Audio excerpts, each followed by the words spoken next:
Manobo ay isang pangkat etniko sa Pilipinas na naninirahan sa Mindanao. Ang kanilang kasaysayan ay mayaman sa kultura, tradisyon at pananampalataya. Ang kanilang lugar ay puno ng likas yaman at naglalarawan ng malalim na koneksyon sa kalikasan. Ang katutubong Manobo ay kilala sa kanilang tradisyonal na pamumuhay, kasama na ang pananamit, pangangaso at pagsasagawa ng ritual. Ang kanilang pang-araw-araw na buhay ay buo sa pagkakaisa at paggalang sa kalikasan. Ang kasuotan ng Manobo, tinta ng kanilang kultura at kwento. Tinumpak ng mga kababaihan parang canvas ng kaharian. Sumisimbolo ng makulay na kasaysayan ng tribo. Sa kabilang dako, kamisa de chino ng mga kalalakihan. Taglay ang malikhaing pagtanggap ng tradisyon at forma. Halimbawa ng pagkain ng Manobo. Ang linutlot ng mga Manobo ay malasakit sa likas yaman at sining. Isang lutuing tadtad ng gulay at karne sa masarap na pagkokombinasyon ng dahon ng saging.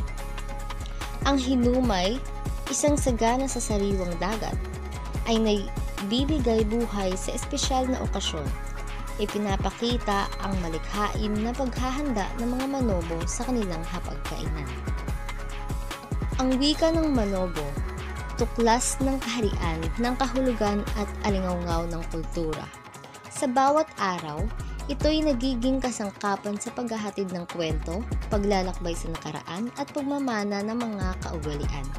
Sa pagsulat at pagbigkas, nabubuklod ang mga salita na naglalarawan ng pamumuhay, pananampalataya at mga kaugalian ng tribo. Sa wika ng Manobo, sumisiklab ang nag-iisang lihim ng kanilang komunidad, nagbibigay tibay sa ugnayan at kulay sa bawat araw. Ang mga ritual at relihiyosong gawain ng katutubong Manobo ay nagpapakita ng kanilang pagsamba sa kalikasan at paggalang sa mga espiritu. Isang bahagi ng kanilang buhay na naglalaman ng mga seremonya at ritual na nag-uugma sa kanilang paniniwala. Ang sistema ng pamahalaan sa mga Manobo.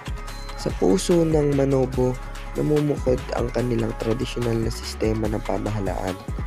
Ang datu, isang karunungang leader, nagpapasya para sa kabutihan ng tribo.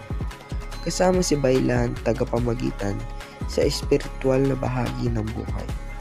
Ang konseho ng mga matatanda ay tagapagpataguyod ng kultura at nagbibigay suporta sa liderato. Si Dato ang nagpapasya sa mga alitan at naglalatag ng parusa. Pakikipag-ugnayan sa iba't ibang tribo ay nagpapakita ng pangangalakal at pakikipagtulungan. Isang sagisag ito ng matatag na ugnayan sa kapwa at kalikasan. Ang tradisyonal na sistema ng Manobo naglalabas ng malasakit sa komunidad at pangangalaga sa kultura. Isang alamat na samahan at pagpapahalaga sa kalikasan na nagbibigay sa kanilang pamumuhay.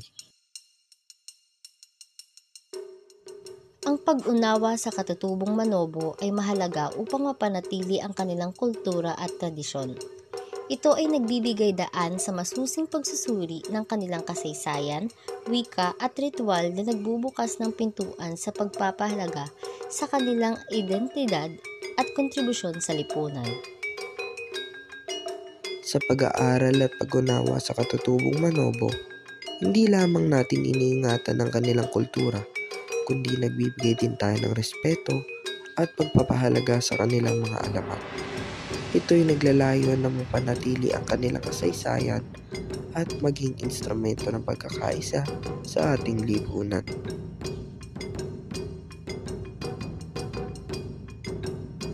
Ang katutubong Manobo ay kilala sa kanilang matatag na samahan sa tribo at angkan.